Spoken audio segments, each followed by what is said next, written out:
Epic Gaming Night is sponsored by Analog Gamer. Check out Analog Gamer for high-quality board game apparel. You can find Epic Gaming Night shirts and much more at analoggamer.com.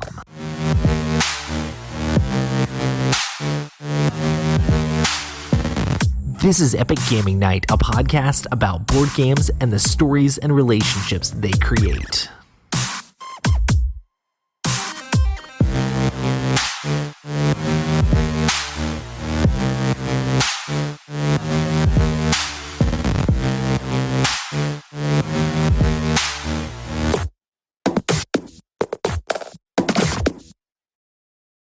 Welcome to the Epic Gaming Night podcast, a podcast about tabletop games, but mostly board games. I'm your host, Roy Candy, and with me, as always, is Matt. Hello. And Rob. Hello, hello.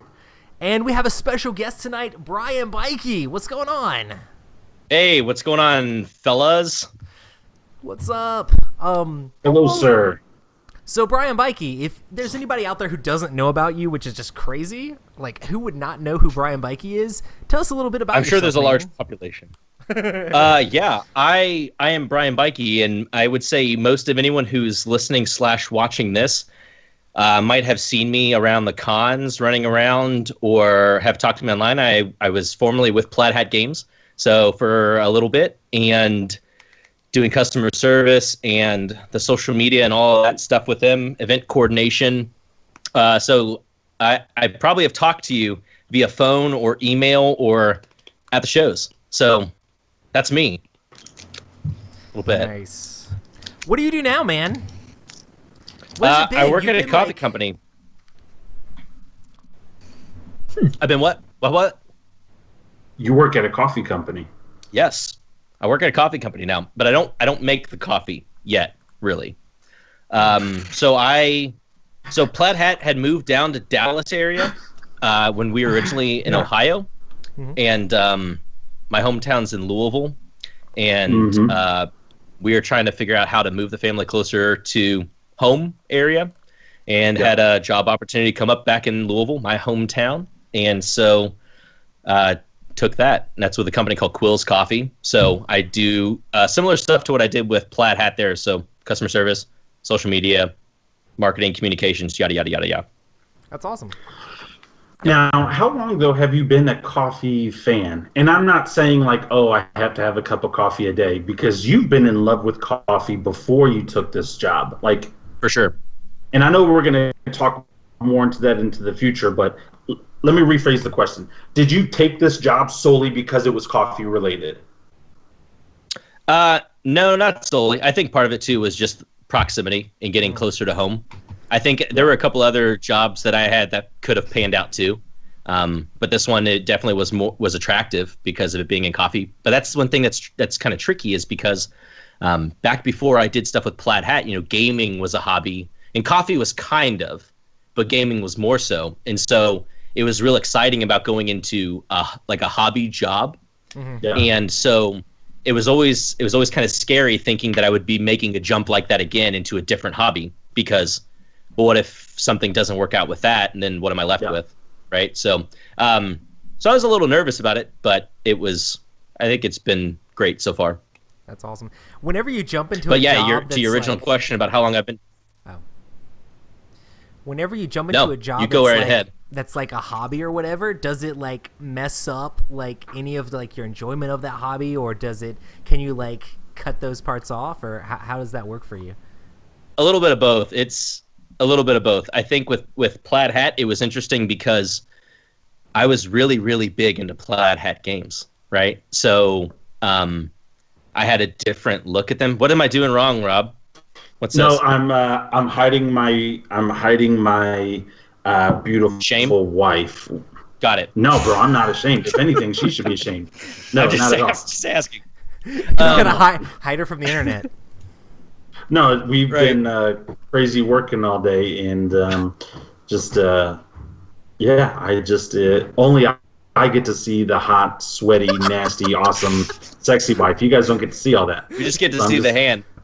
You just get to see the hand, but let me tell you. Talk to the hand. I think everyone Hold it up else so everybody can see the themselves wedding up. ring right there. There you go. Real quick, if you've ever seen my wife, you would compare us to the King of Queens. I'm the fat, funny dude, and she's the cute little number with an attitude. That is definitely my marriage. So, but I just pay her to stay. That's what I do. Like, please don't go. One more week. Awesome. Well, we're going to talk all about Brian and all of his awesomeness.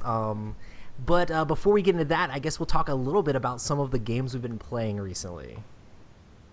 Rob's got his coffee there ready to go. Oh man, look at you. What are you drinking first? Bro, let me get into this. I was actually kind of excited about this. I got a nice coffee, knowing you were coming medium roast going on here. It is. I like to live a little dangerously. I'm a 4.5 scoop coffee guy. Now this comes from the great mountains of the local grocery store, and a lot of people call this brand one thing, but I like to call it Foggers, because when I'm done, it just puts me in like a haze. Some people say Folgers, but I'm just like Foggers. Right. So from the Grand Mountains of the red can, not the green can, because I live dangerously. But is it the best part of waking up? Not so much. I don't know. It depends. I would say you realize that you're alive, and you're like, oh, cool, I get to do this another day. Exactly. Yeah. Or that could be the most depressing part of your day. Who knows? I mean, it's what it is. No. The best part of my day is if I can wake up only once, and that's when I wake up, because my daughter has not got some type of body part inside of my butt. I don't know if you guys have ever experienced this, but here's a fun dad tip. Kids get really cold, and your area down there is real hot, and you'll find a hand or a foot or something, and then they'll just like rub your face later, and it's like, no, daddy, no. Has not happened yet. The best part of my day is not having a foot up my butt. I like that your daughter tries to use you like a tauntaun. She tries to crawl inside. Oh my gosh. Well, welcome to the podcast, Brian. I'm at the stage now where our daughter, she'll come into bed in the middle of the night and she'll sleep sideways. So we just recently got a king-size bed. We just got a king-size bed, and we were so stoked, right? We're like, oh, great, now we have more distance away from each other. And my daughter has been able to, like, complete that H, like, by sleeping completely horizontal. That's how my daughter gets a foot or a hand in my butt, because when she does the H too. Why do you do that? I don't know. Why do you do that? How do you even end up like that? No, pillows aren't my thing. I'm gonna just kind of lay this way. You make a far more comfortable pillow. I've come to learn that part of my your tits thigh. are the most comfortable pillow my daughter needs.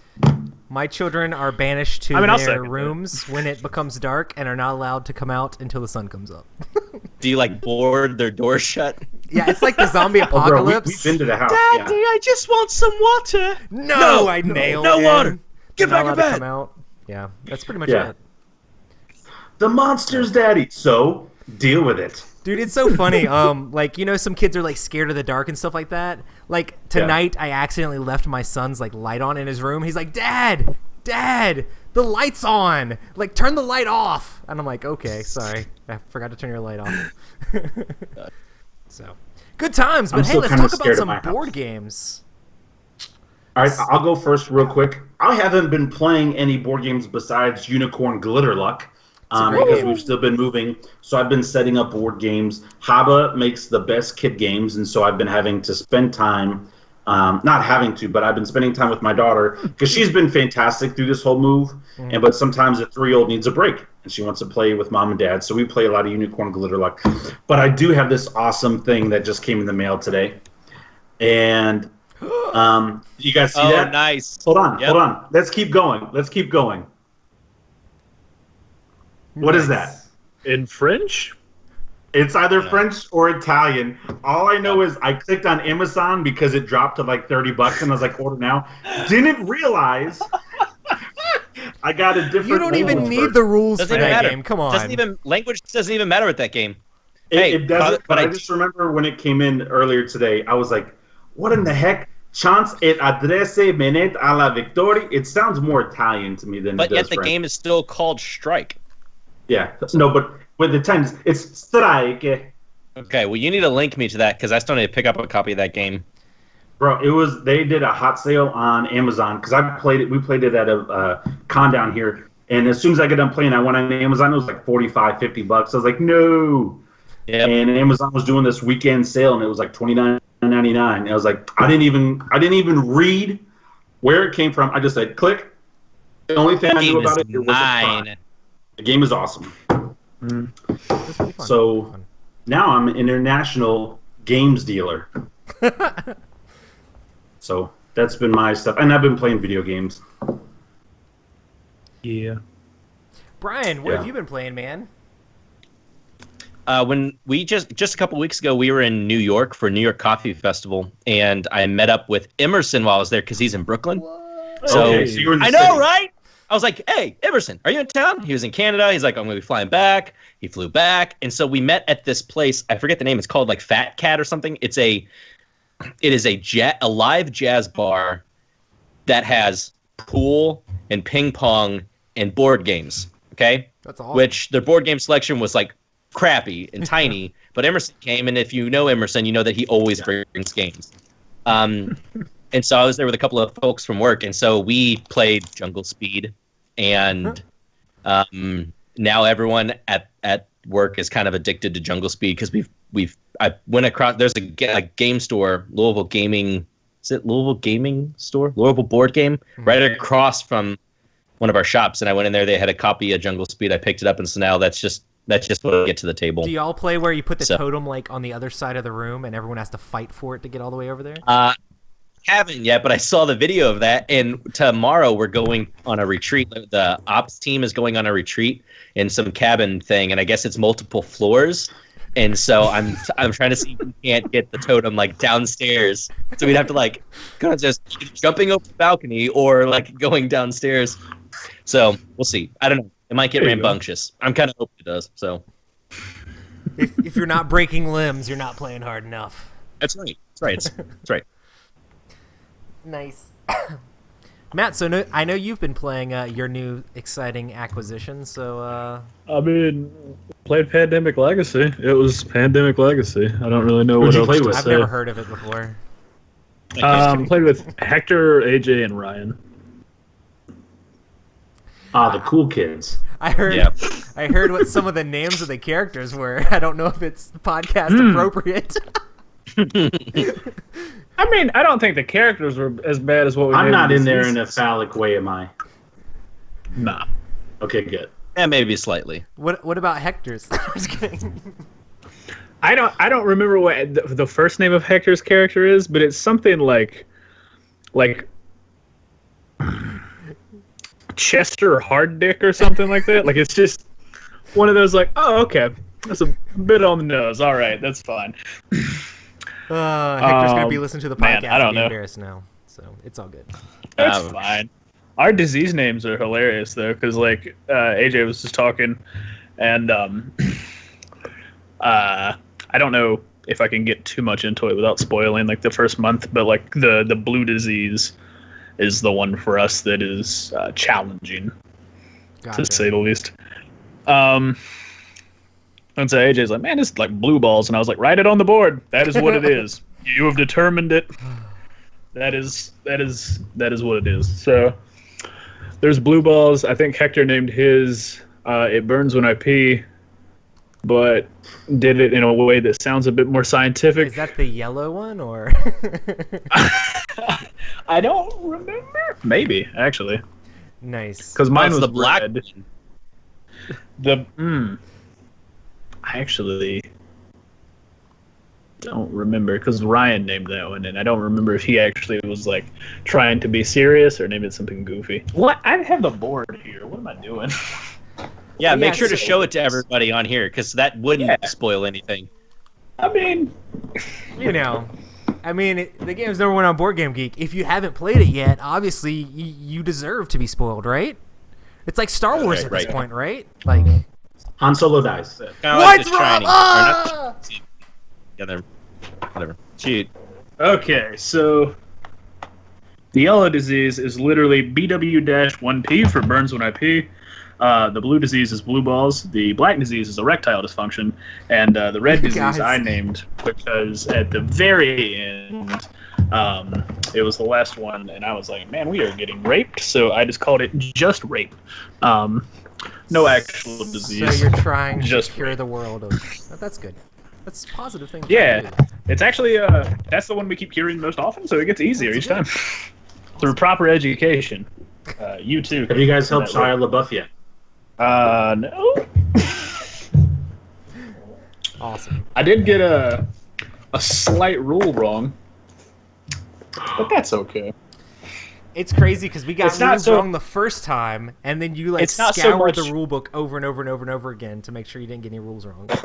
Yeah, it's not so much the rules. I just forgot that one victory condition card is always mandatory. So when I was resetting the board, I took it off and put it aside, and then dealt out the new ones for the new month. And that one wasn't there, so I was like, "Oh, we just have to do these two. That's fine." Got But it. there's technically supposed to be 3. Yeah. So Would we you like have rushed and completed got, it? No, because we rushed to complete the other 2 and left that one. But what we did was we hadn't disassembled the board after we thought we won a whole lot, so we just put it back together as best we could, and then kept going from there. Long story short, we lost because that's what happens. But it was actually quite close.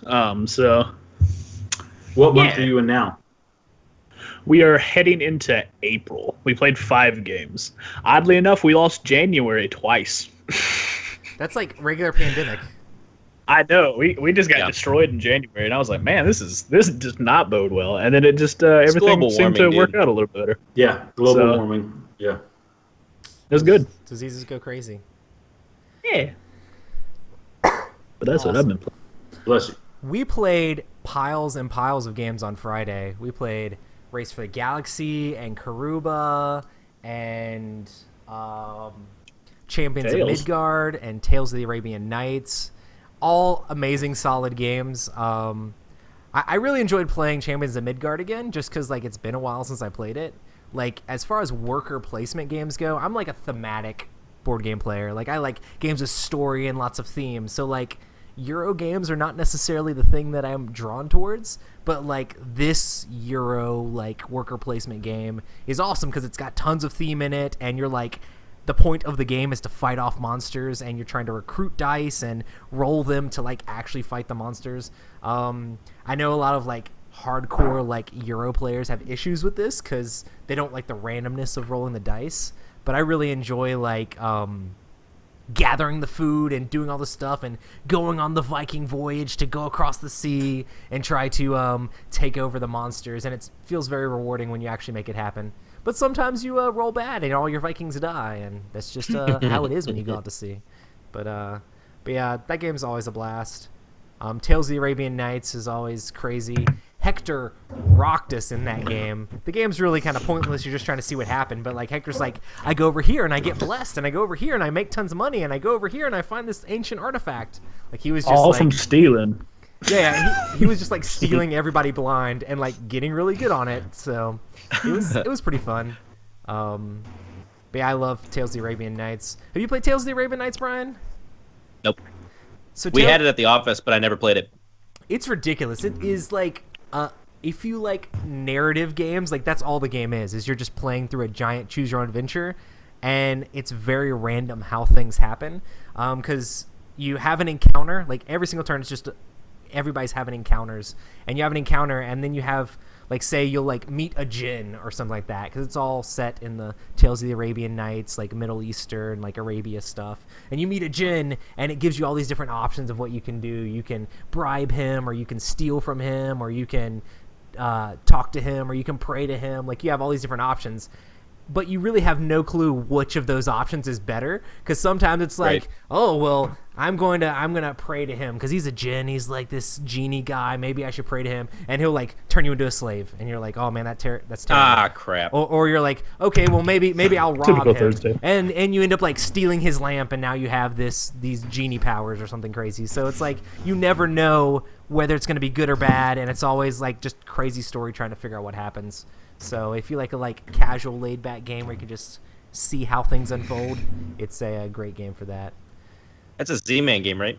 Yeah, and Yes. the book of the Choose Your Own Adventure stories is super thick.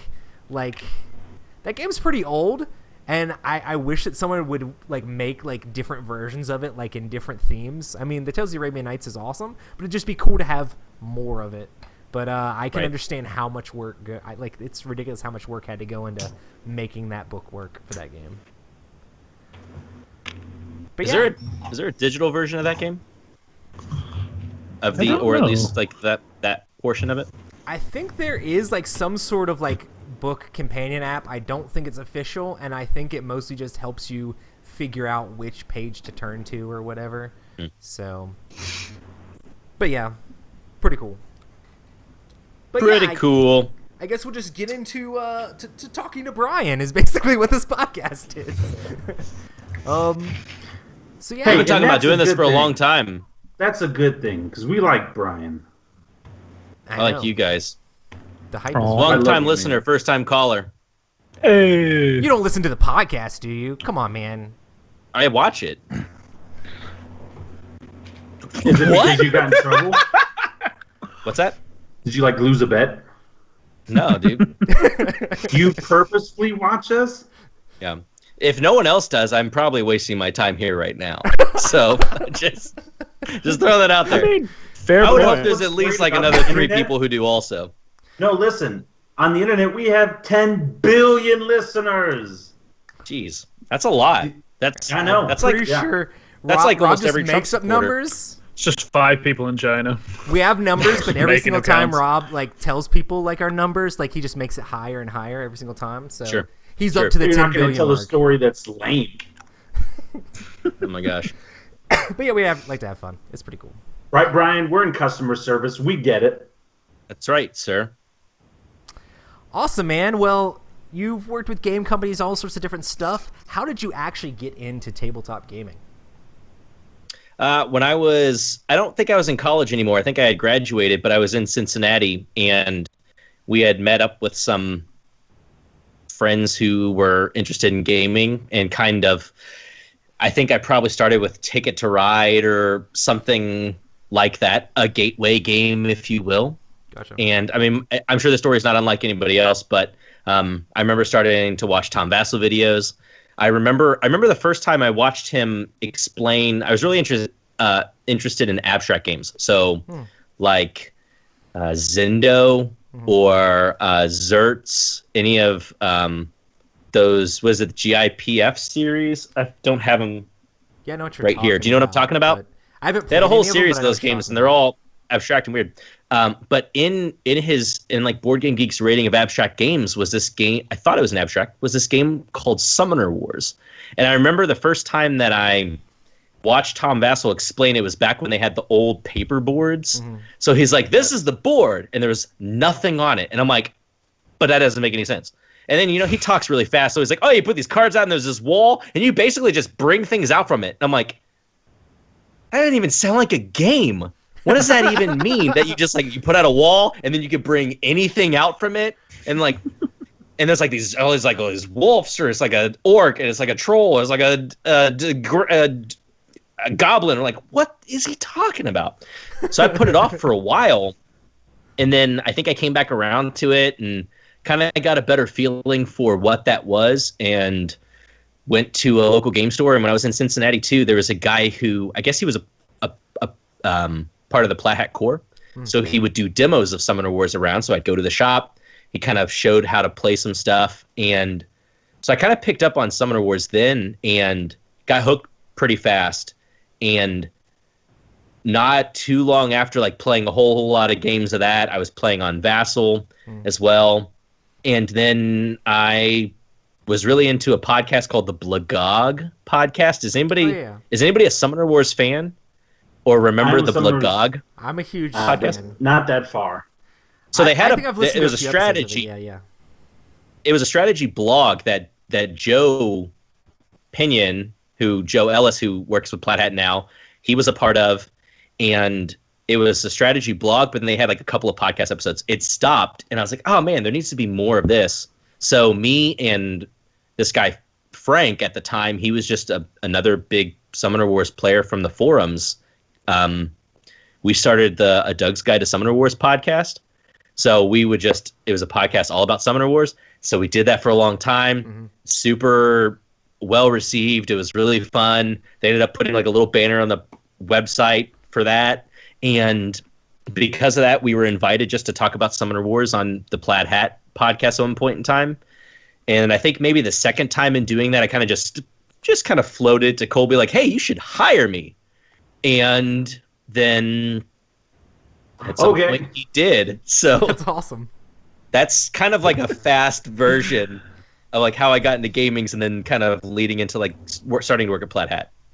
So if you want to work for Plaid Hat, make a podcast just about one of their games. Hey, Colin did the same thing. I'm just saying. Just saying. Did he really? Yeah. Yeah, because he's on the main action. The main action podcast about Ashes. Well, I know I listened to that, but I didn't realize that he just was like, I want to come work for you. So we're switching this to the Dead of Winter podcast, and no, I'm just kidding. That's awesome. Right. So you're super into Summoner Wars, or you were super into Summoner Wars. What's your favorite faction for that? Oh gosh! If you had to pick one, oh my goodness! Oh my gosh, just one. It's so hard. The Jungle Elves, probably. God, why is everybody with the Jungle Elves? I don't know. Overrated. I'm not gonna lie though.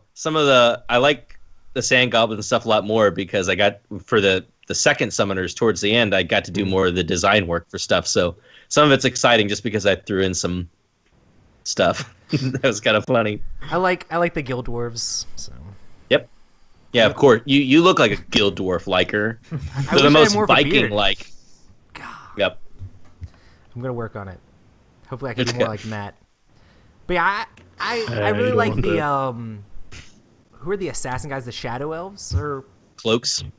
Not the cloaks, but the elf guys. Yeah, the Shadow Elves. Yeah. I like them too because they can like rush the summoner. If you haven't played Summoner Wars, you're wrong. You should play Summoner Wars. I'll do it. Especially with the newest. Have you got the second summoners yet? Like all of them since we just finished? Not all of them. I haven't got the new second summoners, so. Yeah, right before leaving, we released the last 8 second summoner packs. So Shadow Elves got their new dudes, and they're even faster than the first. So if you thought they were fast, they're even faster now. That sounds awesome. But yeah, that game has like so much replayability and so many like factions and so much stuff. Like that is a great game to come into the hobby with, like for real. Yes, it's crazy. When I stopped playing Magic, like I stopped playing Magic and then sort of like shifted into like board gaming was my hobby as far as gaming goes. Like Summoner Wars was one of the first games that I got just because I had watched like Tom Vassal videos and like a bunch of other like things talking about it. I'm like, I need to get this game. I think I was already listening to the Plaid Hat podcast before I owned or had played Summoner Wars. So so I was like, gotta get this game, gotta play it. So it's definitely a great one. If you're looking for that it's definitely right. It's crazy, and that's why it was kind of difficult to find somebody to play with, and that's why Vassal was so great. There were a ton of people on Vassal playing, which you should only play if you own the game. So just throwing that out there. I think a lot of people play on I don't know, maybe, Steam. There's a lot of tabletop simulator people now. A lot of people do the Ashes and stuff on there too, which you should also play it's if huge. you own the game. So. Yeah, if you own the game. Awesome. So what was it like working like behind the scenes and all the crazy stuff at Plaid Hat? What's it like working for a big game company like that? It's a ton of fun. So, I mean, there are a lot of awesome minds there. I think that Dave's one of the best graphic designers that there was to work with. And so it's cool just seeing him explain why he's doing what he's doing. And Isaac has it's hard to describe Isaac because he has so many hats that he wore when it came to like art direction, but then also game design stuff. So and then Colby bounced a lot of things off too. But I mean he was doing a little less game designy stuff and then more of the business end for a lot of the time while I was there. So towards the end when we were kind of getting into some of the second summoner ideas again, and then getting into some of the Dead of Winter expansion stuff again. He was getting gears turning on designing again, and it was great to kind of see him back in that zone, because I didn't get to see a lot of that before I came on board. He had already done Summoner Wars. Yeah. So it's really interesting seeing a game inception and then everything that we know about the future, right? Because you're working on projects so far in advance from what we see. So it's cool to. At first, when I first came on, I thought that the timeline would just seem forever. Like when you hear someone say, "Oh, yeah, it takes we worked on the game for like 24 months before it came out." Like 2 years. God, how do you just know about a game for 2 years? But then when you see it happen, and you're working on a process bit by bit by bit. Yeah. But it's a lot of fun too. We play a lot of games. We get to, I don't know, play test. We get to do What all was your these favorite revisions. game play tested that's not out yet? Don't spoil anything. It's probably. Yeah, and you then do the it, part when Jess? it's You like can just do what Jerry did and just hold up a little card that says NDA. right. Did you To be get honest- to play test Isaac's new, I'll just say Samurai, I won't say everything else. You didn't get to play test that? Some of the things that are in the works right now, I really enjoyed. Like I was really looking forward to like Seafall on releasing. Personally, I love playing Caravan. Like I'd grab the prototype and I'd take it out and play with me. I could talk about that game, right? I mean, that's not. It's Yeah, not out. Like it's been announced, and like I think it's still like in flux or something like that with the whole Asmodee Z-Man merger. It's like, right. I need some new Emerson like Bling games. Come on, I want to play. Right. Right. Yeah. But to be honest, when I first played Seafall, like over a year ago, maybe a year and a half ago at this point, we played for a solid week from like morning to like late at night. And it was, at that point in time, it was my favorite gaming experience ever. I just remember I just wanted to sail. And we were playing with Bob. I don't know if you've heard much about Bob. He was the lead playtester of Ashes. Yeah, I love Bob. He doesn't just like to sail. He likes to win and like figure out the best way to do that. But man, I just wanted to sail, and I was losing very bad because at that point in time that wasn't a viable strategy. But man, I uncovered some cool stuff while I was sailing, and that felt awesome. So That's awesome. that was really fun playing that. Yeah, that sounds great. I definitely want to see how that game plays out. It seems like one of those games that's really dependent on like the group that you play with and stuff. So, especially because I've heard things like there's like I don't know what the cards are called, but like when you mess with someone, then like they can mess with you back worse and stuff like that. So it sounds like a lot of like really cool stuff in that game. So. Yep. And then, I mean, there's a lot of games that you see just as game submissions, and I don't know where some of those are, but some of those don't land as well, and some of them are pretty fun, or I think they're fun, but maybe it's not sellable, or something. So that was always interesting, playing through games like that. But yeah, we'll just see. I don't know. I mean, I don't work there anymore, so I don't know what is and isn't going to come out in the future. So. That's awesome. Yeah. So we know you mostly from your work in customer service. Do you have any philosophies when it comes to working with customers? Yeah. And it was really handy with Plaid Hat too, because I came on pretty early. So, and Plaid Hat in general was just, and I guess still is, I don't know. I actually don't know. I don't know if it's kind of changed much since like the F2Z carryover. It's been a little over a year now. But before, there's a big culture around Plaid Hat, and with our pre-orders and without doing Kickstarter or anything like that, there was a lot of just direct support with Plaid Hat. The forums are pretty hot, and so there were a lot of people that I had, I think, relationships with either from the forums or seeing them at cons and stuff. And I, just being a people person, and I still try and take this into what I do now, and I will hopefully continue to do that, is that I want, especially if you're working for a relational company, I just find it important to keep those relationships and to know, like, hey, if Rob comes up to the booth, like, I know that there's a certain care that we're going to give Rob or Roy, right? Like that, like not that we wouldn't give necessarily anybody else, but I'm special. Yeah, that's it. You're special. You're That's special. what Mommy says. But I know that when Rob wants a game, pre-orders a game, that I put it in a queue and we get it signed because that's what he wants, right? Or right? Is that so hard? Whoa, sorry, didn't mean to. Oh, Ron, real quick, I opened up my Seafall box in my Dead of Winter: The Long Night box, which took forever, by the way.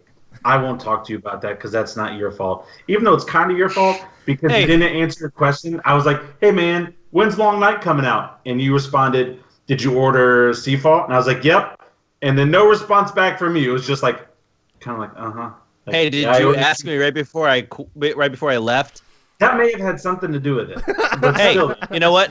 If you have any other questions about your orders, just feel free to email brian@plahatgames.com, and I'll get back with you as soon as I get the email. That's awesome. Well, I opened up my box, and I was like, maybe, just maybe, he left a note for them to sign it. Maybe. And I slowly opened the box. Nope. No Brian. And I missed you. Now you get to go to a convention and get it signed, which is even more exciting. That's right, like the rest of the fans. I'm not down here slumming it with us plebeians. Because I asked you that before I think we started the show. That's why it makes you one of my favorite customer service people, is I was just a fan, and I asked you, and you were like, you know what, I'll see what I can do. Because it was right after the Summoner Wars Alliances when Colby did that promotion, pre-order, and I'll sign it. And I was like, this is the coolest thing ever. Hey, I'm going to order this. Can you pre-sign it? And I know that there's a couple signatures on my Tail Feathers game that people I don't think ever worked at Plaid Hat Games that signed that box. But still, though, like when people come to my house and they see my box, I'm like, I have like 19 different signatures on this box. And one is from like Jose, who dropped off the burritos that day. Like, what you don't know is all of those signatures are Brian. That was a fun day. That was a fun day. Every single one of those signatures is actually Brian's signature. Like, he just wrote Colby, Isaac. Like, that's what he did. I got real your good. penmanship to change it up was really good. Start with the right hand, then go left hand, then go right foot, then go left foot, and then eventually. Right.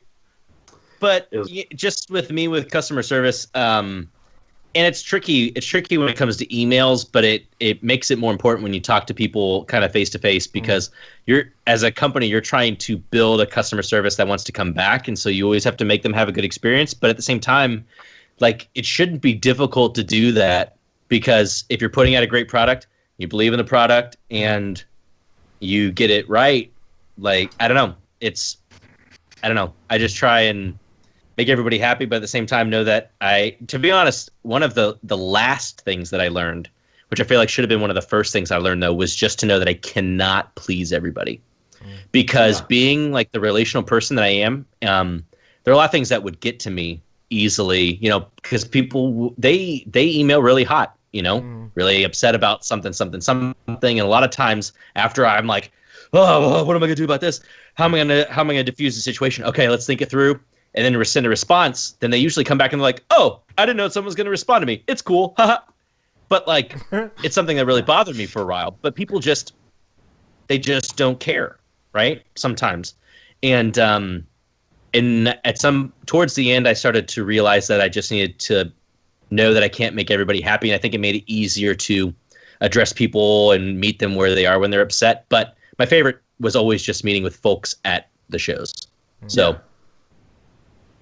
So, which all conventions did you get to go to? Did you go to like the full circuit, basically, or? I never went to Grand Con, which we didn't go recently, but I know they have. I think they've been before.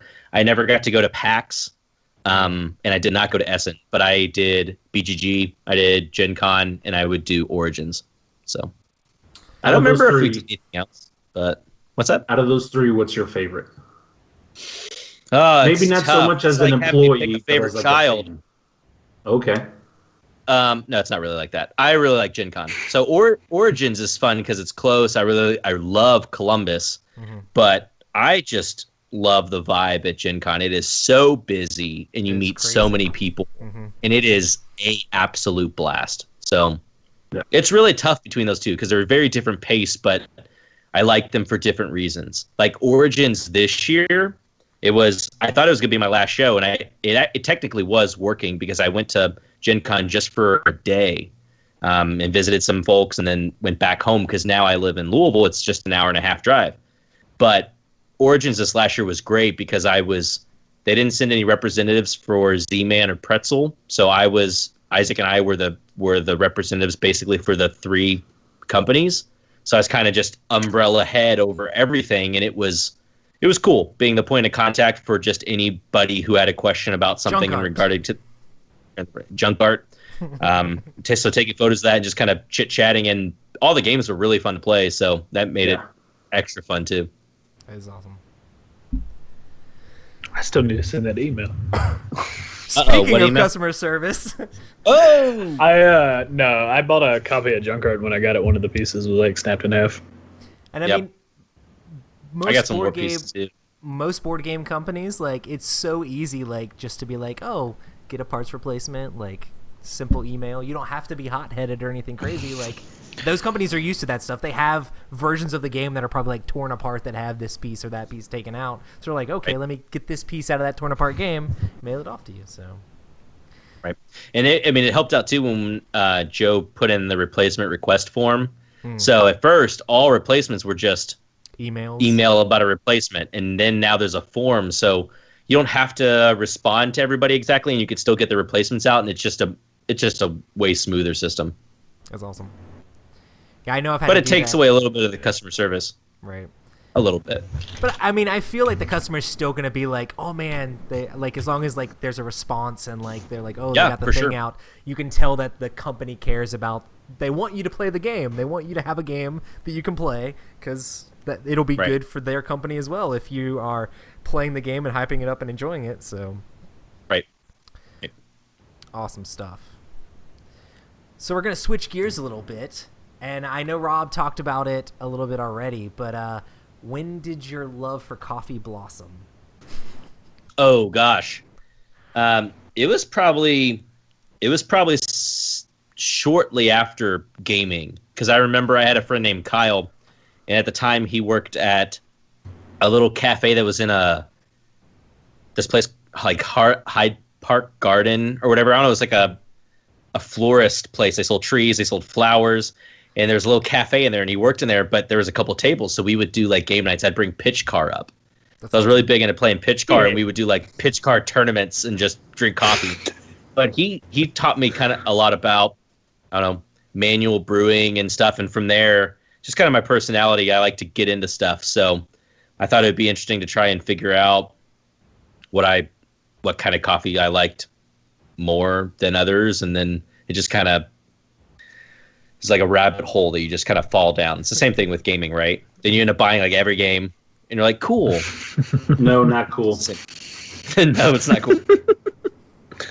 So it's probably the same year. I mean, maybe 4 years ago or something, I think is probably when I got into coffee, like, pretty seriously. I was never a really big coffee drinker before that. It just didn't really like it, but Kyle made it happen. Your coffee stuff though on Instagram is like off the chain, and I know you know that because you're 700,000 followers. But like, bro, it's an artwork what you guys do. It's definitely fun. Like to be honest, I appreciate that. I don't really know what I do. I just kind of take pictures of the coffee I'm drinking. So yeah. I've tried to make it really, really simple, but it just comes off. Well, it's kind of like what we do. I mean, just take pictures of the games we're playing. You know, it's just part of it. Yeah. Right. And then going back to the customer service style thing, like, we do a whole lot of trying to interact with the people that comment on our stuff. So it's like, hey, they said this about this game. We answer questions. We talk about things. We try to build relationships with people. And when you see the same name pop up a whole lot, it's like, hey, this guy's my online Instagram friend. We just talk back and forth about games all the time. It's pretty cool. That's right. Which is awesome too, because that's working with not necessarily customer service, but just in communications in general. It's there are a lot of brands that don't do the communication that much, and the interaction's not that high, and that's one thing I always try and pay attention to, because you get a brand with good interaction. It always, obviously, it's good on the brand side of things that you have people who want to interact with you, but it's good on the customer side because you feel taken care of. So yeah. It's crazy, like, especially when you're fans of something, like, oh, you tweet, like, at Plaid Hat Games. If Plaid Hat Games responds and, like, you're like, oh my gosh, they actually responded to me. I am like, famous now. So right. So it just feels good to have even just that form. It turns people into super fans, like Rob. So it's like, oh my gosh, they're actually going to take the time to talk back to me. I'm going to buy their next game too. So, No, seriously, it was Brian that made me a super fan of Plaid Hat Games. So. Oh man. I appreciate that. In all honesty, it was the fact that don't blame Brian for this. Come on, man. No, I'm sorry, okay, Brian. Isaac does. Colby does a good job running the company. I mean, Colby does a good job, and I do love Summoner Wars, and I own a lot of it. But between Isaac's brain and creativity and Brian's response, I can't tell you what that meant to me when I got Dead of Winter signed by you guys, and it was that Gen Con, and I remember bugging you like, hey man, is my copy going to come out before Gen Con signed? And you were like, yeah, it could. We don't know, because it was right before the big release and stuff like that. And it came in signed, and now it has its own shelf, and I have it, and it's like a big deal to me. They did that, and they didn't have to do that. And I wasn't doing the podcast then. I was just a fan of the game and a fan of the company, and you took it that next level. Now this new guy, whatever his name is, Dude, Colin's it's starting to. It's like video game high school. But anyway, no, Colin's great, but Brian, it was you. In all honesty, yeah. Stuff like that will make me give you my money. When you talk about philosophies, and it's not really a secret, but I'll just tell you a secret. So one thing that I think it's just kind of a me thing. I think I took a personality test recently, and I think it's just something about me that I want to try and add more things to my plate if it means that it can help somebody else, right? And so, I appreciate hearing that, and I know there are probably other people who don't often get that same thing. There's a lot of, so many requests, it's hard for me to remember, but one of the things that I just personally try and do is remember those sorts of things, because it's not necessarily like I'm able to take a tally of things on a checklist and say, oh, so this person needs this person needs this. It is a lot of just mental notes. Okay, Rob wants this. I got to keep in mind when this happens. And then it's just something that kind of just ticks with me, right? That those are things that I try and remember. I know that when Major Malfunction, or, Keith, when he orders a game, or to talk about if there's a problem with him, how do I address it? Or, if Christy C. Marie gets a game, how do I get something? If I know I'm going to be in the part of town where somebody lives, can I try and deliver the game to them? You know what I mean? Just things like that. It's different than the job of customer service. I think it's just something that I try and do. So it's good to know that that's something that has been noticed. So I appreciate that. Bro, can I order coffee from you, and you please sign the bag? I'm not even joking. Yes, you can. What is the coffee company name again? The coffee company? Quill's Coffee. What's so funny about that too is I don't work in the production place right now. So currently, all the production, all the roasting happens just right across the river from Louisville in New Albany. Yeah. But we have a new building that's coming in, and there's a newer up and coming area in Louisville. It's called New Lou, but it's kind of, it used to be something, it kind of run down. They're kind of restoring it right into that. A lot of cities have things like that, right? And so we're moving the roasting facility back over there. So but right now I'm not But so just know, if you do get it, that means that Brian. Well, I do this as if I walked there, but I just drove my Honda. But I drove over there.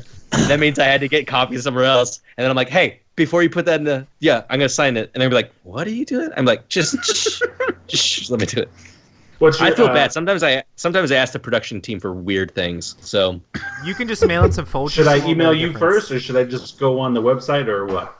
Yeah, dude, just go to the website. I'll see it come through, and I'll put my little notes on it to make sure it happens, and I will definitely send your coffee in a Folgers container. I'll end up going to buy it. It's QUILLS. Yeah, it's quillscoffee.com. Just dump the Folgers in the trash, because it's obviously trash. Right. I'll probably just put the bag in the can, and so there's a guy. And I just thought to do this. I don't know that I could do this every time, but there's a regular at one of our shops, and he was asking. He's like, "Oh, this coffee is good." He's like, "If I have a buddy I want to send it to, can I just order online?" We're like, "Yeah, you just go to the website and do it." He's like, "Yeah, I'm going to send him some for his birthday." So I just went to Walgreens and I bought a birthday card so that I could take to production team and put it in the order. It's like from Jonathan via the Quill's Coffee team. But check us out. This card was really good. It says, what does it say? It says something like, "Hey, you're an awesome guy." And on the inside, it's like, "Happy birthday. Make sure to save this card so you can send it to me when it's my birthday," or something. I don't know. It's funnier when you read it. I'm really bad at retelling jokes. But anyway, pretty proud of that one. 99 cents. Quillscoffee.com. Quillscoffee.com. And I just redid I'm on the there website. right now. So I'm going to order some right now. Oh, shoot. I'm going to look at your metrics right now. Oh, look. Oh, I see you. I don't actually see you on there. I love great coffee, so do we. That's awesome. Oh, man. So, I do see. No. What is the best game with coffee? I don't know what this means. Rob sent me some of these questions. Is it to eat with coffee, or to play with coffee, or is it about coffee? Any of those answers will work. My question? No, I mean, Brian can answer the question however he wants. Hey, let me tell you what game is not good with coffee. Jungle Speed. Okay? Is that a way to get secondary burns?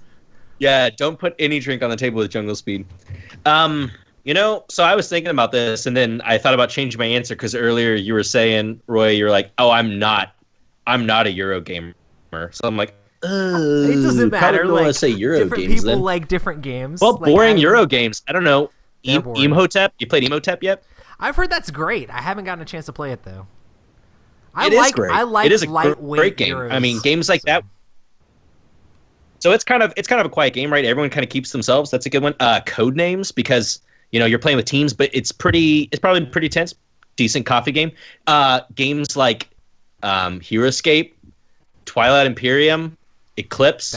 Games that are going to take a while. That's like a couple pots of coffee game. For sure. I mean, those are all. Do one of these things? Like, some of them say they're coming from other countries. Are they really coming from other countries? Well, they're the different origins of coffee. So we roast. That's fine, but roast some of these are crazy names. Like, you guys need to change your names. These are legit. These are legit names. I guess I'm not a coffee guy. Totally some fine. of these are scary. Like, I don't want to drink some of these because I'm scared. Lavender, honey, orange creamsicle. I don't want to touch that. That's probably not your profile, dude. I wouldn't go with that. You know what's super solid right now that you probably like? Either the house blend, the Inkwell, or there's a Guatemala Waken right now. The milk chocolate lemon coffee. Dude, I'm all about that coffee. No, that's the one that's apple cider, toasted pastry, and nuts. Oh, that's the El Salvador, right? Are you talking about the Inkwell walnut red apple caramel sweetness? You'd probably dig that.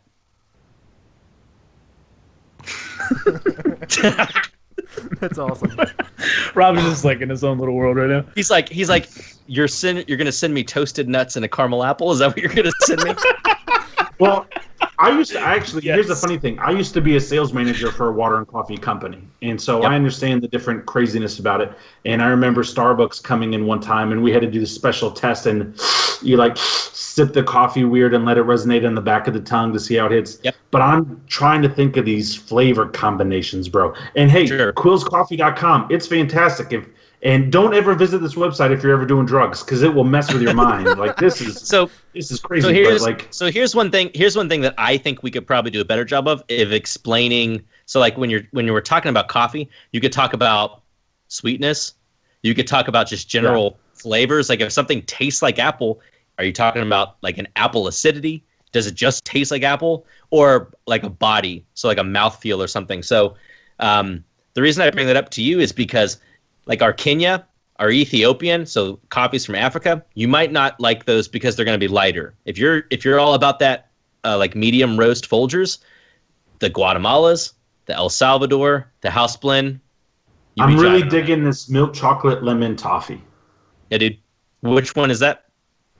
Guatemala San Pedro. Dude, that coffee's pretty good right now.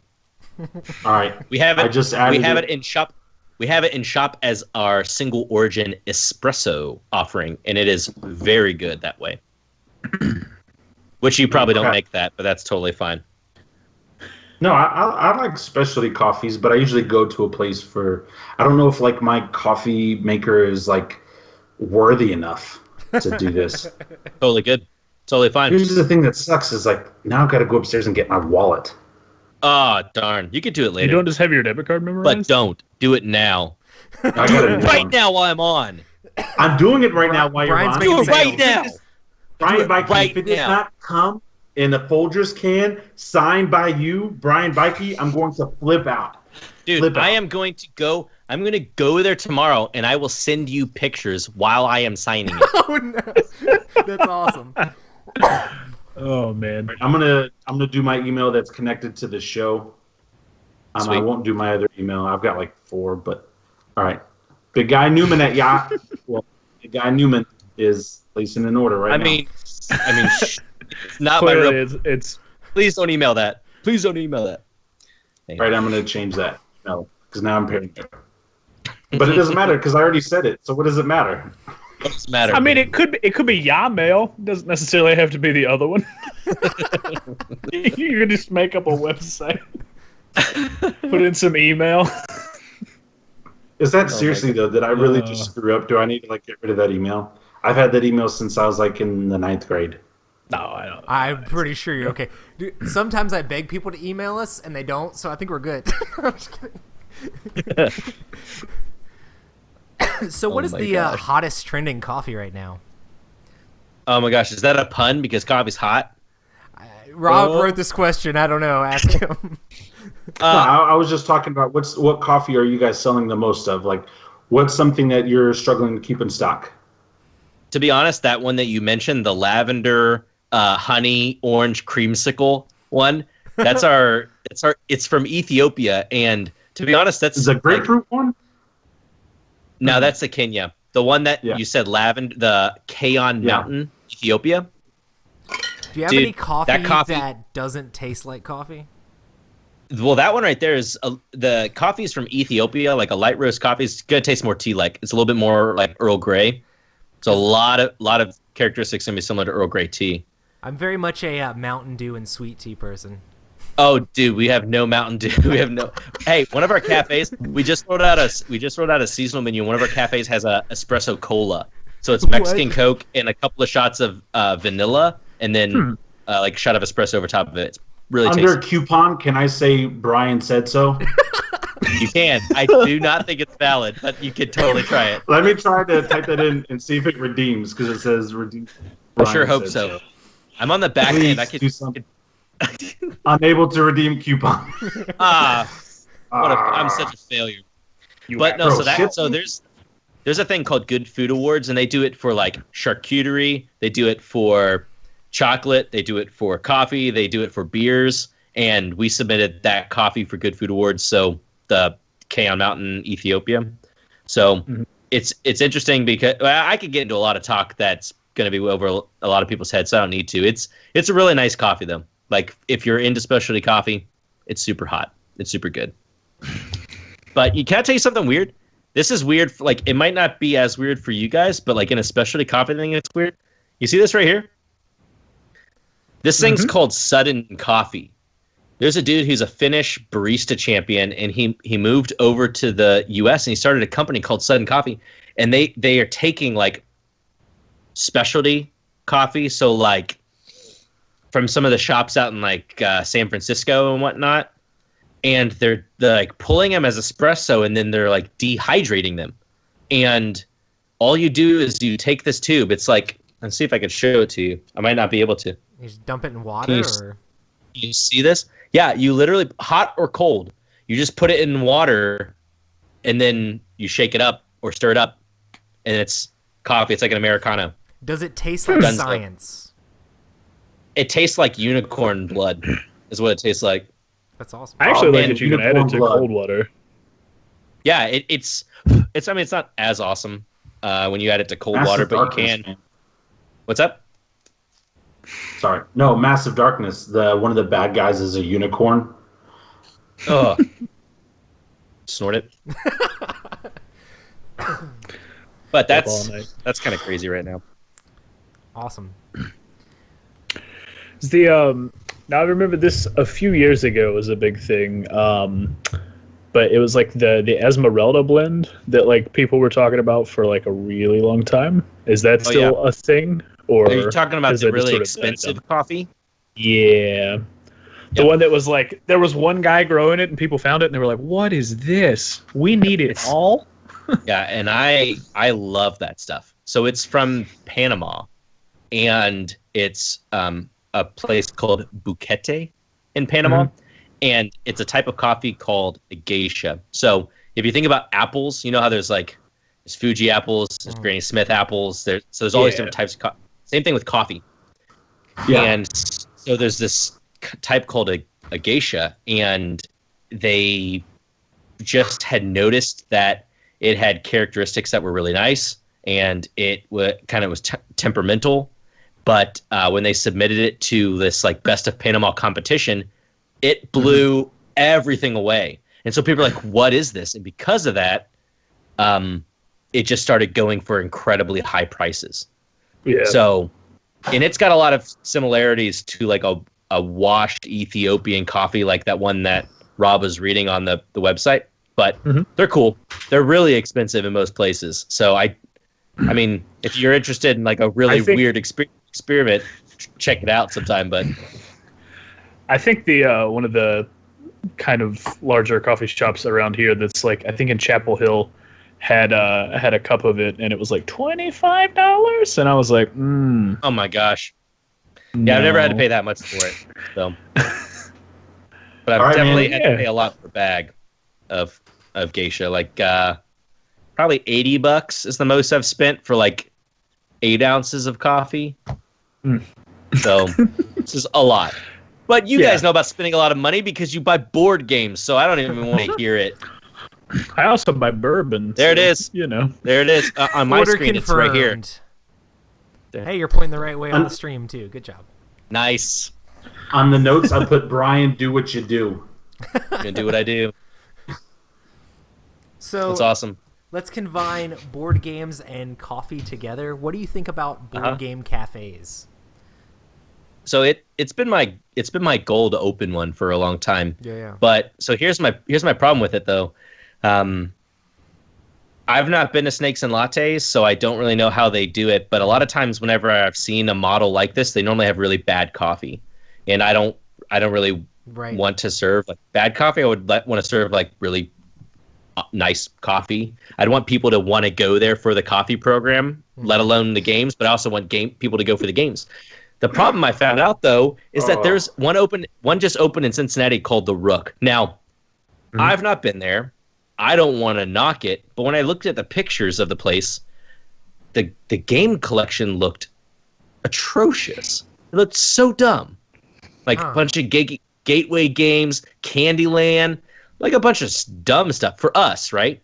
But then I started thinking to myself, maybe the model that I'm thinking of is just destined to failure, right? Because we're all, we all like to game. We're not going to go out to a cafe to do that. We'll just go to one of our own houses, right? And so the type of person who might go into one of those cafes, they're not going to be like, oh, I don't play games. Let's sit down and play Eclipse right now. You know what I'm saying? Yeah. Well, Snakes and Lattes has I think there's everything. They have like Right. all the games. I'm pretty sure they have like one of the largest collections of board games in North America or something crazy like that. They had some sort of record Right. for that. So Right. they have they have tons of those gateway games. They have tons of those like mass market like monopolies and stuff like that too. For sure. But they also have the heavy euros and the giant thematic games and stuff like that. So they have like all of it. So I think the concept's awesome. I'd love to do one. I just want it to have both sides do well. I don't want to get card game players in there. I mean, somebody who wants to come and play Ashes or something new, that's fine. But I don't want it to be relying on like what a lot of game stores Magic now the with Gathering or you know whatever. with Magic or anything like that. I have yet to figure out how I would implement it though, because I know some people are You like, have oh, to you have have a all of it. membership or you pay for a table fee. Like I haven't thought that far into logistics of but I think the most accessible, you're going to get the most people come and play if you just offer that space for people to play. Mm-hmm. But are you making money? I don't know. And I mean, there's so many new games coming out. I feel like you could be like, we've got all the new hotness. Come in and play. You don't Right. have to buy it. You can come in and play, like have your membership or like your table fee or whatever. Come in and play, and you get to try out the new game. And if you want to actually buy it, I think you have to be like in a bigger city to like really make it work. You know? Right. Oh my gosh, Brian! Seriously, stop. What I do this time? Please confirm your subscription to our mailing list. If you have questions, email Brian at quillscoffee.com. How do you like your blah blah blah? I've ordered my coffee and I've got 3 additional emails from Hey, you. that's great customer service. That's great customer Hey, service. I didn't know that. What all 3? Order confirmation email. Do you want to sign up for the mailing list? And then, well, subscription confirmed because I signed up to the mailing list. So Stop technically complaining. too. I did send you a message though that you have time to be on a podcast, but you haven't shipped my order. I'm pretty disappointed. Oh, well, Well. if you want me to sign it, you need to wait till I leave this space right here. You're gonna love it. You're gonna open that bag and you're gonna say, I can't not wait even to read coffee. what did it say? What did it say? And it says, Rob, you're such a dick. Love, Brian. Please do that, and I will tag you on social media and everything. Just like frames. I think that'd be just to let you know that I got it. Right. He'll put Right. it on the show And if now I decide that to you have my win. address, come in and hang out. Let's do it. Do you have any replacement parts for Plahat games that I can fill for you in the same order? I'll dig through my games, put a replacement card in there. Hey, wait, do you need a hold on, is there one in here? Do you need an Auric? Do you need an Auric Guild Stream? I'll take another one, absolutely, because I love him actually. And here's How the many thing. do you have? Speaking I only of have that, 2. okay, here's the thing. Oh, I that's only selfish, have 2. dude. I only have one.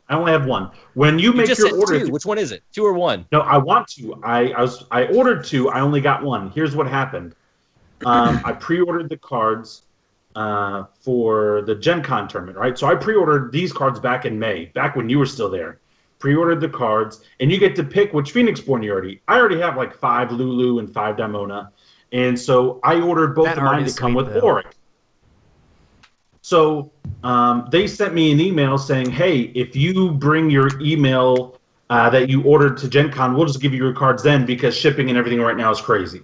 Right. So I bring my thing with me to Gen Con, and they only give me 1 Orc. And I asked for 2 Orcs. And so I'm like, really?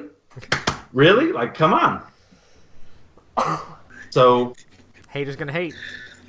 Bro, well, I pre-order. Just order it. Just order it. Wait for it to come in the mail. That's what I did as a patron at PlayHackGames.com.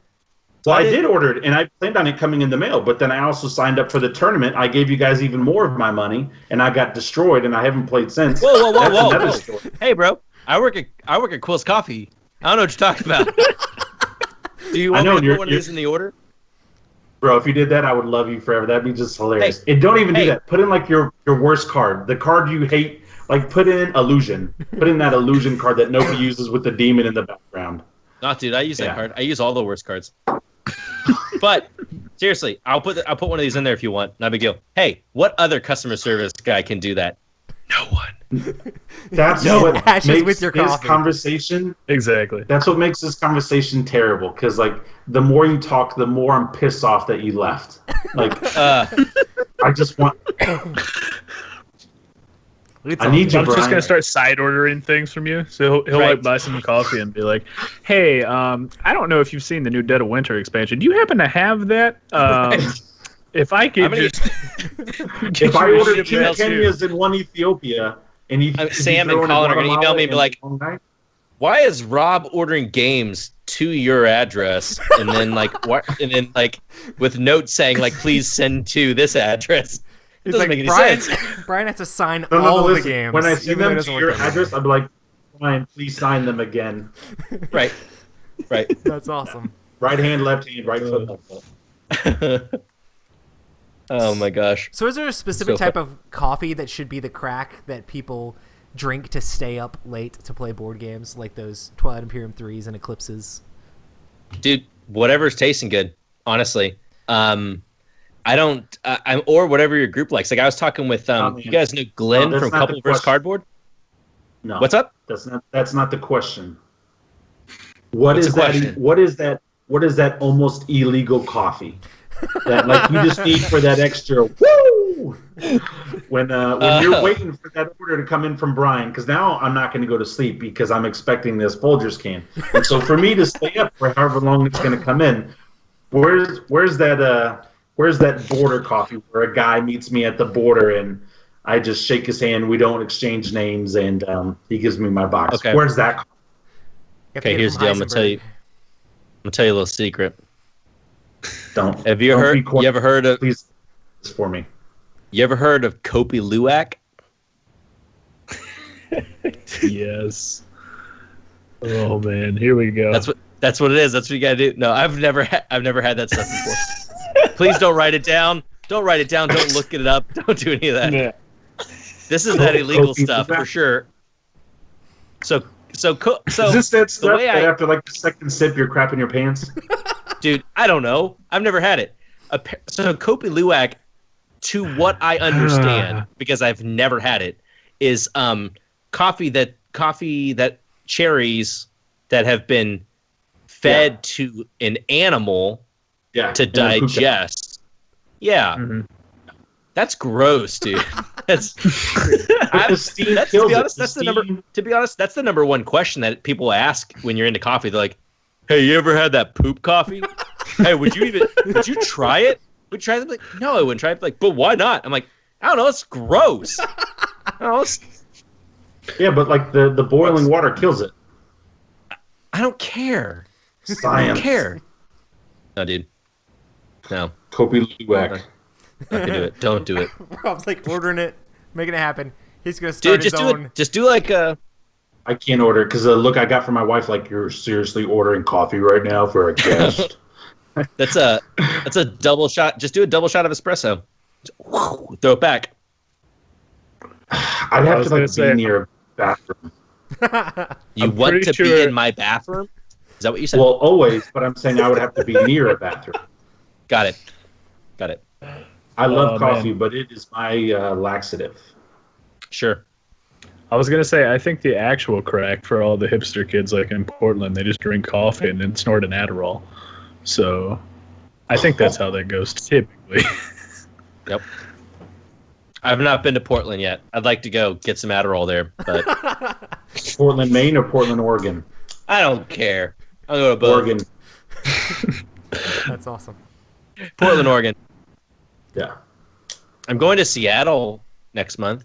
Yeah. So it's Live near beautiful. Seattle. My wife is the best wife in the whole entire world. So I'm writing a book, and a lot of my book takes place in Seattle. And so last year for my birthday, she bought me a plane ticket solo. I went by myself and got me a hotel for 4 days. And I got to hang out in downtown Seattle and scope the place out and write down a bunch of names of things and stuff like that and get a bunch of character stuff done. And I got several chapters written at the same time, but really enjoyed Seattle. It's expensive, but Is there a chapter so about much me fun. in that book? There will be now. Heck yeah. That's what's up. There will be now. I'd buy that book. But Seattle's a really cool spot. I think you're going to enjoy it. Nice. Look forward I've to been there 3 times, and I have never been disappointed by a trip there.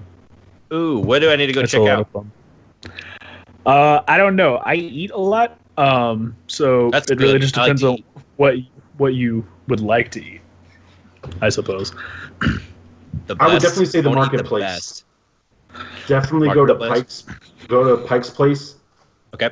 And they have good restaurants there because a lot of stuff comes off the boat. And there'll be like every 3rd or 4th booth, you'll see like a restaurant or a stand that like buys their stuff from the different stands and they cook it right there for you. Every time I ate there, I was not disappointed. So, I mean, there's definitely the commercial spots to go to too. And the marketplace has become commercialized because it's a big tourist spot, but the food and everything is crazy fresh and just, I would So not there McDonald's. is- not McDonald's. They have a ton of food stuff in Seattle. I could Yeah. go on about that for a while, but I don't feel like I You should. should write a book But about it. after the podcast, I'll give you some places. All right. Nice. So, your Instagram is pretty slamming. What do you think about the platform as far as Instagram goes, and do you think more people should use it?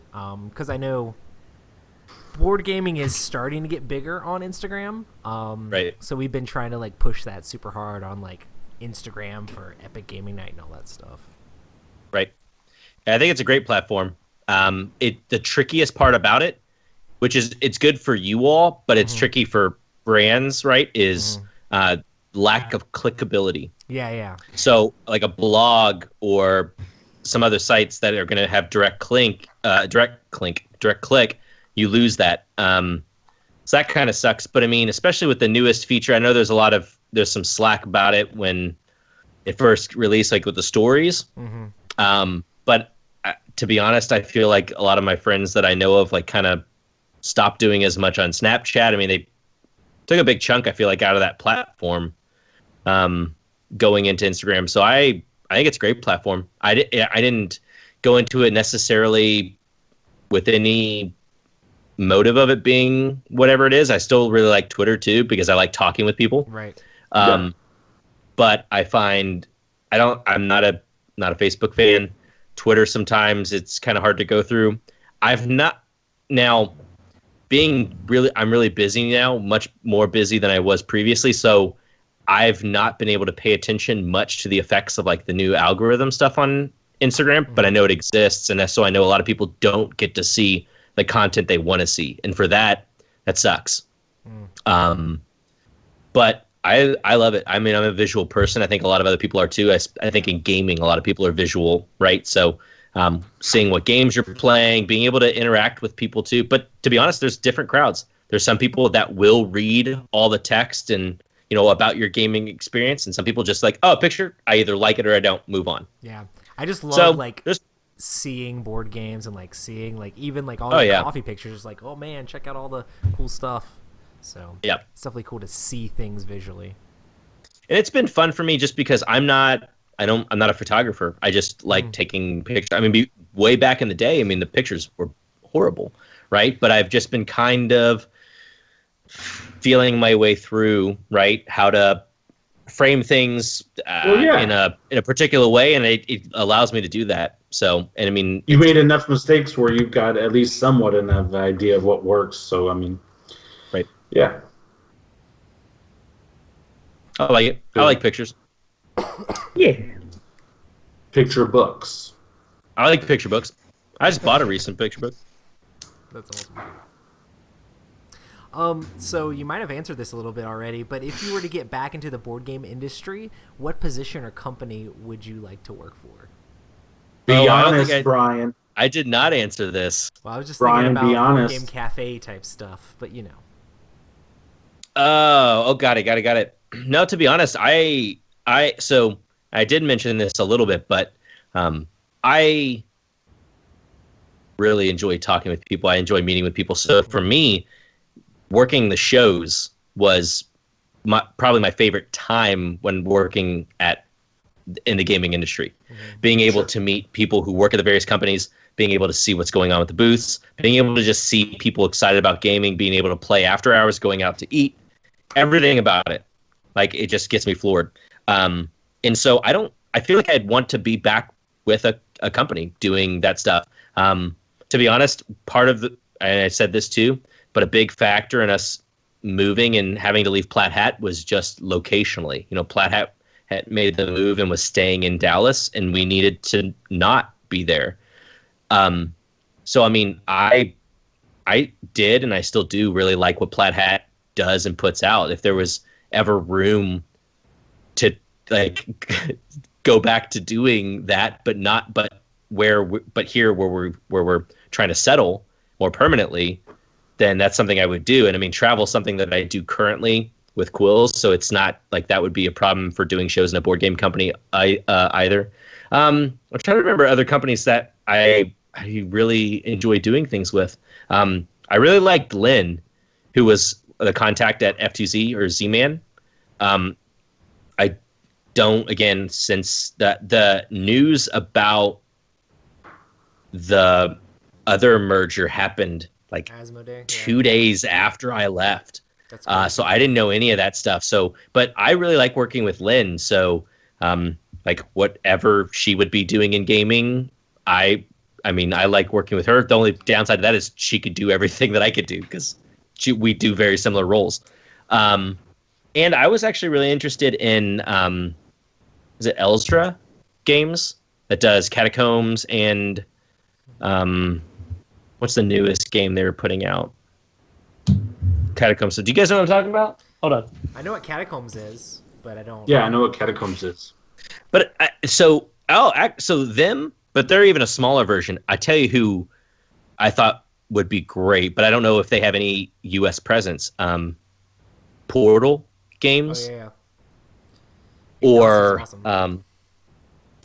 yeah, was it Porter or was it somebody? So like the companies that are similar functionally or similar size to what Plaid Hat was, that's what I like.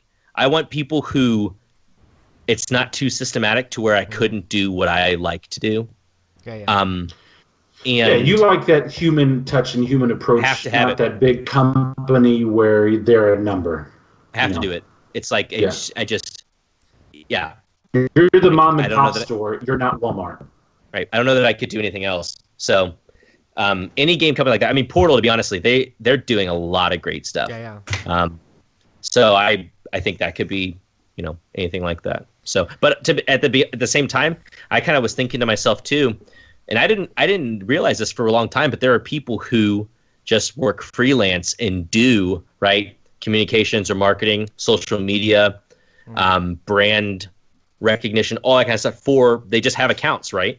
So if there were gaming companies who were just looking for something like that, they're looking for somebody who can help represent the brand, tell the story, do the communication stuff. Like I'd do that, you know what I mean, too, because that's something you could usually do from where you are, and then go to the big shows. Well, that's so funny because myself and Matt and now Roy are coming up with several board games, and we're going to need help with that. So This is really an interview. No, I'm just kidding. No. Matt and I have. No, you've already had the job, bro. You had me at. I'm not going to say it hello, but you had me at when the ink was dry. Yeah, we're coming up with a couple games. And, cool. Yeah. You guys ever heard of a game called Over Under? Oh snap! Yes. No, let's not talk about Over Under. I won't talk about it until you guys. Well, not you guys anymore. Until they put share up on the freaking office wall. I don't. Yeah. It's so funny. I thought you were gonna say since you like conventions so much, you just wanted to be a booth babe, so you could just go around and be like the face of the convention. Dude, I'm the number one booth babe, I think. Bro, Yes. you wear those shorts that I saw you wearing earlier with the microphone, you'd be everybody's booth babe. Dude, these shorts, I'll take them to my next show. I'll do it. Please. Whenever that is. I don't know when that's going to be, but... If you ever have one in the North Carolina area, let me know. And, I'm going to come get a picture of you with those shorts. Woo! Let's do it. That's so funny. Oh man. So, what is your craziest customer service request, and was it from Rob? Okay, yes. So this probably doesn't sound that crazy, but to be honest, I would get it a lot. We'd get people who would just mention, "Hey, love Plaid Hat," like a really long story about something, and they just want to get a card made. They just want a character card made for Dead of Winter, for their group of friends, or like, oh, my like friends getting married. I just want to like make them a couple of cards. Like, how much is that going to cost? I'm just like, you just can't do that. Like $1 bajillion. Like, well, like our artists would have to do it. Like, you couldn't just get like a one-off print of a card. It doesn't happen. Well, what if your artist just does it and then I like get it printed somewhere locally? Like, could you just do the art yourself? Like, it's gonna be difficult. And they're like, well, no, we want your artist. Like, well, that's really expensive. Like, well, how much? I'm like, no, hold on. But like, what I'm trying to say in so many words is, no, it's the cost of their work plus the cost of the work they're not doing. It's like, it'll be really pricey. What are we talking, like $150 or something? No. It would be very, very pricey. Fernanda's not cheap. Right, but I mean, I would get that a good amount. People who are asking about getting custom cards made. So it's not super crazy, but fairly regularly I would get people who asked for something like that. And then there are a lot of people who just, they would tell you, I don't know how to take it. I don't really remember when it was instructed to do so, but it's just like, I think it's this ongoing Doug thing from the history of Dougdom of Plaid Hat games, but for people just to send these ridiculous emails of like, I mean, paragraphs upon paragraphs upon paragraphs. And I think somewhere in there, they were asking about a replacement, or they were wanting to know when a game was going to ship, or they needed a different size shirt. I mean, it's hard to decipher. I mean, they're talking about slaying dragons in like these mountains, and then like going to other galaxies, and then Bistro was there, and we all know that's a lie. And like, I don't know, like you read, and like by the time you're done with it, it's like, all right, well, it's lunchtime. I need to think this over because I don't know what I just read. So those aren't like necessarily customer service things, but those are crazy. It's like, what do I do with this? Do I just respond? And the funniest is when you respond back and if they did ask a question, and it's like, so I guess what I'm trying to say is, how much will blah blah blah be, or when will this game go off pre-order? And the best is just to respond back and be like, mid-September. And they're like, wait, what? I just sent this huge email. And they send back. I don't know. Yeah. Those are funny. Well, I guess when you're part of a company that makes very narrative-driven games and who's had like a podcast for forever, people are like, I know this guy. And I mean, that's an awesome thing. So right. Yeah, people come up. I mean, that happens all the time at the shows. People would come up and they'd be like, oh my gosh, I just feel like I know you all so much because I listen to you so much of the podcast. Kind of creepy sometimes, not going to lie, but also really fun. That's one of the things I love about podcasting, though, is that, like, it's kind of weird because you're making friendships with people, but they're friends with you, but you don't necessarily know who they are. I mean, it's awesome because they know tons of things about you. It's like, oh, man, remember that time when you're this and that other thing? And, oh, man, I know what your favorite foods are and all that stuff. And it's great. It's awesome to, like, have a relationship pre-built before you even know a person. But, I mean, it's cool. Hey, look, do you remember this? I bought this shirt because you wore it on that episode on September 17th. Remember? And I commented at you, and I was like, hey, where'd you get that shirt? And you're like, oh, I got it from T-Fury. And I was like, oh, I'm going to go buy it. And you're like, okay. And I did. And I bought it. And, like, I went out and I got a burger in it. And, like, I thought of you. And you're like... I still think it's awesome, though. Cause I was going to say, now that I do think is a little too far. But I've seen people wear shirts before, and I'll be like, I want that shirt. That shirt is mine. And I'll just buy it. I don't necessarily think about them every time I wear it. That just gets a little... I think it's easy to do with Roy, though. So... I mean, I'm not going to judge people on their thoughts. I mean, come on. If everyone was judged on their thoughts, I mean, come on. No, I'm just kidding. I mean, come on. Come on. But yeah, I mean, I think it's awesome, like, being able to, I guess, provide something for people and, like, talk to people and get to know people through different medias. Because Definitely. you do podcasting too, so Yep. it's pretty awesome. Yep. It's good. It's good. So, do you have any other crazy booth experiences while working at different conventions? Oh gosh, booth experiences. It's been a while since I worked a booth, so I don't remember. I tell you what, I came up for. I felt really bad because I was leaving right before Gen Con, so I had to hand over a lot. Like one of Colin's first tasks was like, "Hey, that whole Gen Con thing, like you're in charge of it now." And hey, he did a good job. Seriously, yeah, he did. I mean, he did a good job. He was crazy. But to be honest, just like the time I was there, there was a lot of like franticness and running around, and sometimes, and part of that I feel bad for if there was miscommunications like in that crossover that led to this and that. But I think some of it too was just not knowing what it was going to be like. That was the first year that we were having a game be like a big tournament game. And I don't know that anybody could have expected what to do for Ashes, right? Because we've never had that happen before.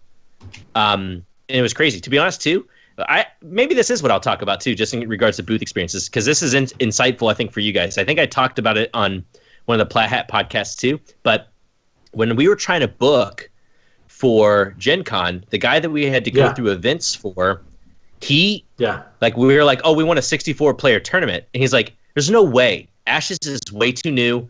Like traditionally, like historically, games that are new, there's no possible way you could fill that up. And we're like, I think we can. And we talked about the Tulsa event and that it was a ticket event. People had to fly or drive into it and that it still, did really well. And he's like, well, I don't believe so. Now, just because of politics of things going on with F2Z and Plaid Hat and like needing to have things for the pandemic stuff or Carcassonne or whatever. I don't remember all those details, but because of the way things had to fall, we ended up having 2 tournaments for the game in general, both being 64, even though we weren't initially. But I don't remember what the breakdown actually was of how many people did that. But I know the first, when we just, for a while, they didn't approve the afternoon tournaments. The second one, yeah.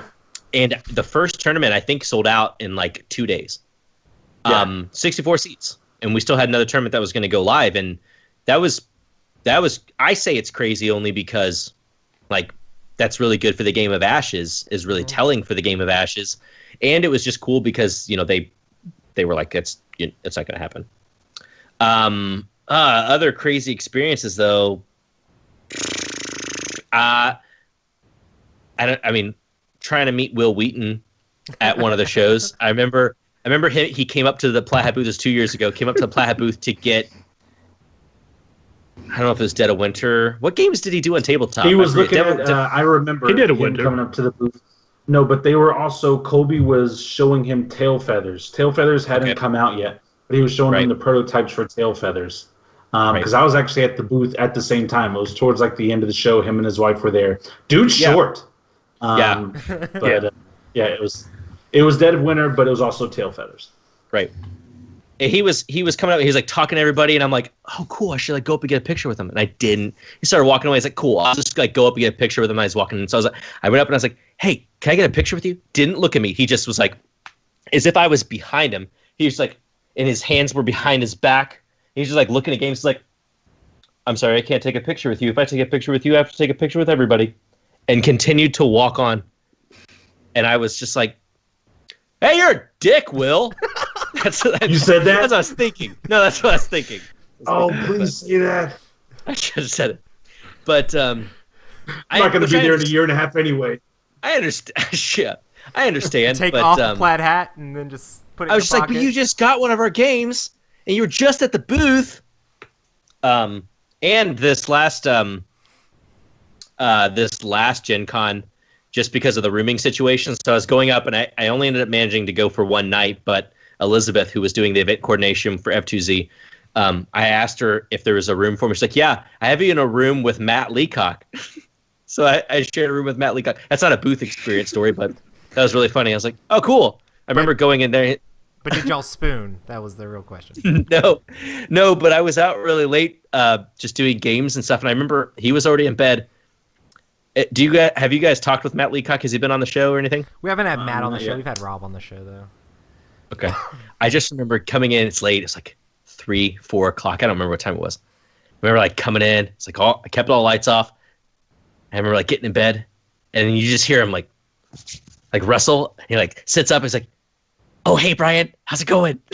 And I was like, "Hey Matt, sorry it's so late." He's like, "It's okay. What time is it?" I was like, "I don't know. It's like 3 o'clock." He's like, "Oh, okay. I gotta get up early. Well, good night." And then he went back to bed. That's awesome. It's really good. I mean, we talked before that, but it was just a really You should have tucked him kind in. of funny. Man. I should have. He was already. He rolled over already and he was like, sound "That asleep." Brian Beyke, what a dick." He's probably one of those like he didn't even remember it the next day. It's like one of those like you wake up in a fugue state and you're like, "Hello, how are you? Good night." If Brian Beyke comes in your room at 3 o'clock in the morning, you remember. I just autographed his forehead and went on with my night. So. You're like, I know this is what he wants. This is why he was. I signed Colby. I signed Isaac. I signed Sam. So. Speaking of Sam, Alexander Hamilton. Oh yeah, for sure. Alexander Hamilton.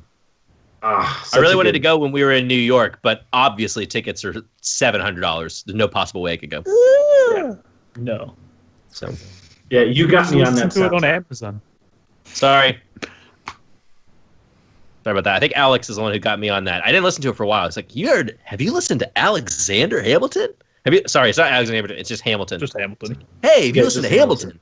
Like, no. I tried it. I'm like, And I think I gave it another try, and I was like, oh, yeah, I can listen to that.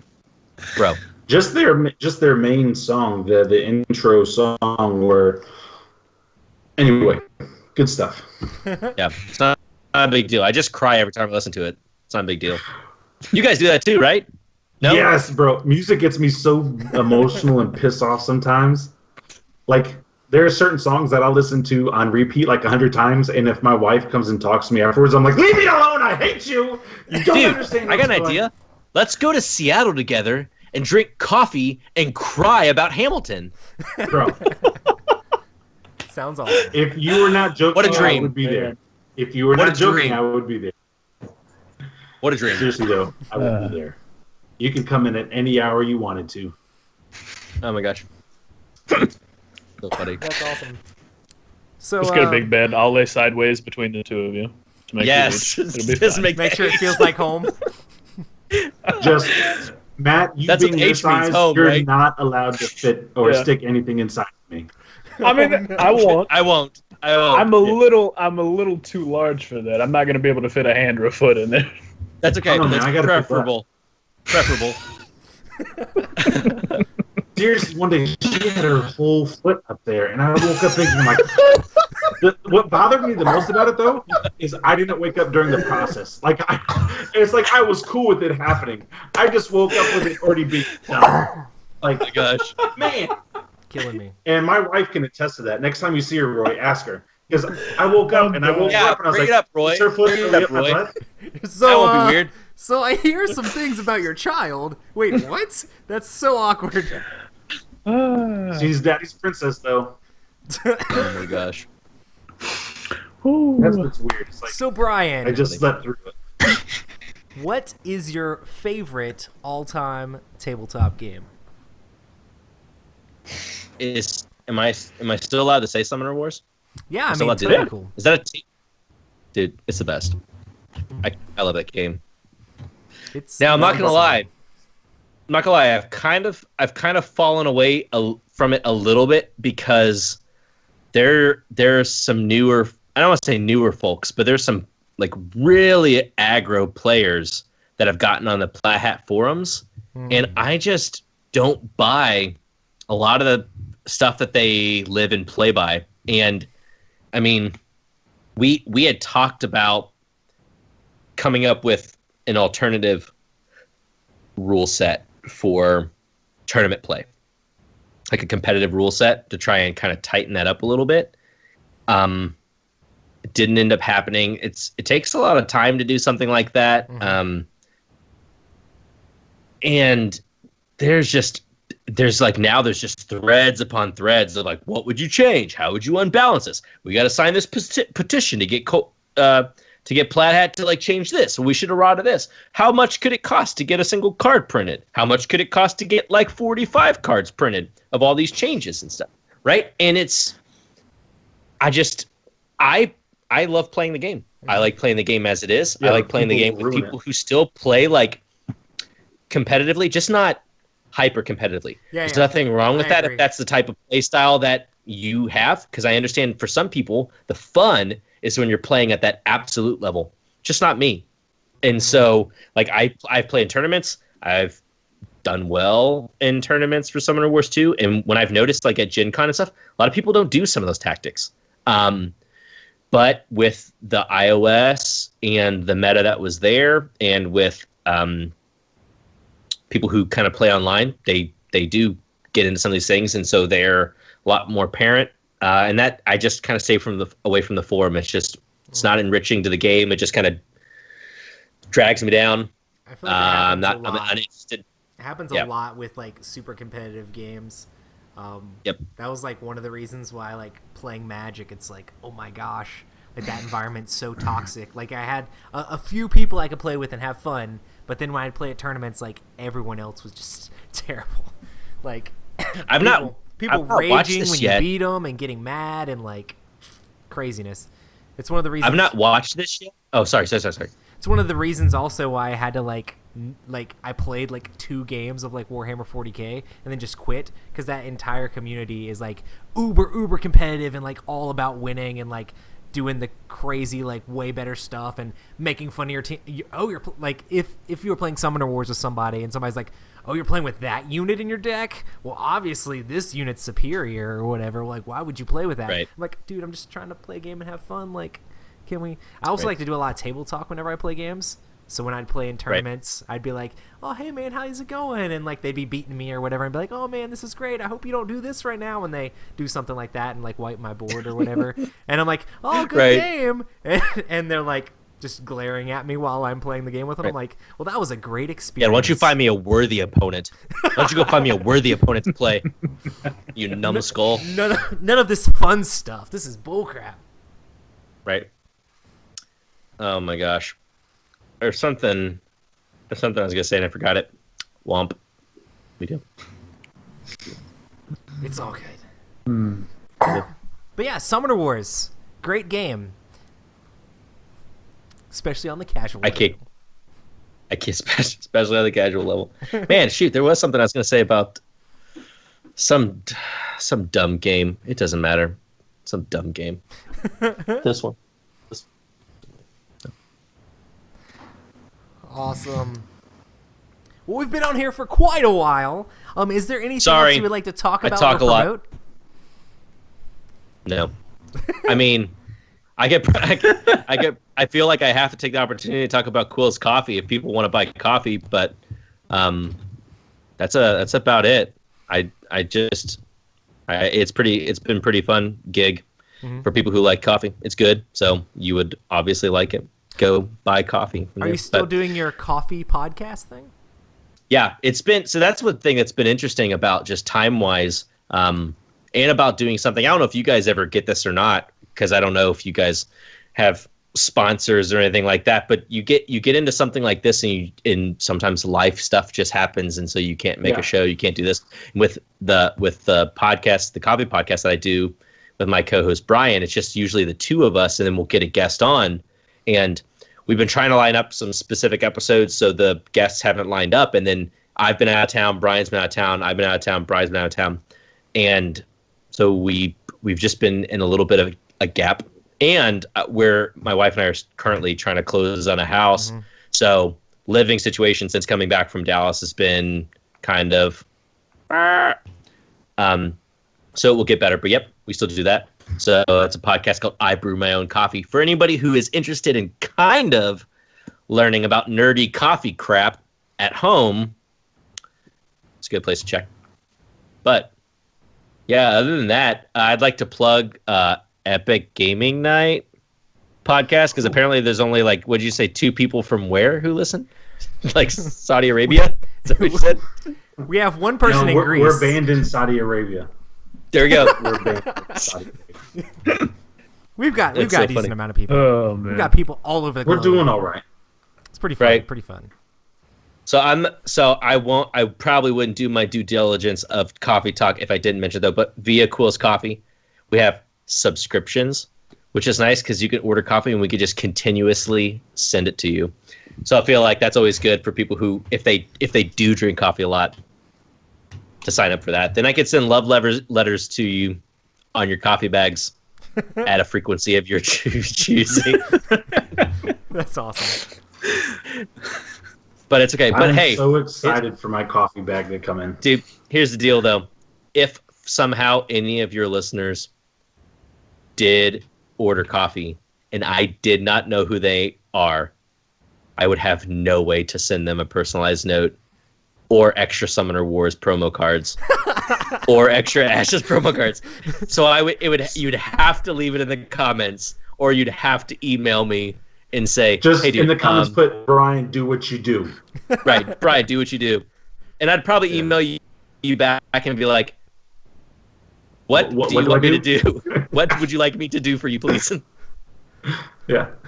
So that's it. If anyone's ever passing through Louisville, Kentucky and want to lose at Summoner Wars over coffee, this guy, let's do it. I thought we were just talking about not being too competitive, Brian. Calm down. Oh, I'm sorry.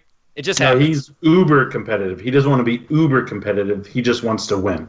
But not like win where it's like you feel bad because I beat you so bad. He just wants to win where it's like, hey, I beat you.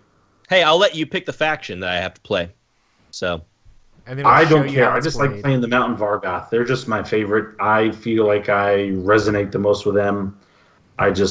They've always been my favorite. Either them or the Phoenix Elves. But the Phoenix Elves has a lot to do with the app. not wanting to actually play the game. Not wanting No, to have to I make like the decisions. Phoenix. They're cheap. Not wanting to roll units. dice. They've got a couple, Dice are they've got a awesome. couple units that are real cheap. Yeah, They're not overpowered. It's cool, dude. It's cool, dude. Everyone has their first love. My first love is the Mountain Vargoth. My first love is you. Don't lie to me, Brian, because it's not. I wish it were. I wish That it is were. actually- I think I that is fell a in lie, love with sorry. you first. Probably true. Yeah. Probably true. Awesome, guys. Well, we stream this podcast Tuesday nights at 9 make it- p.m. Eastern Time. YouTube.com/C/Epic Gaming Night. Make sure to check out our t-shirts that we have at analoggamer.com/Epic Gaming Night. Also, make sure to hit us up on Twitter and Instagram at Epic Gaming Night.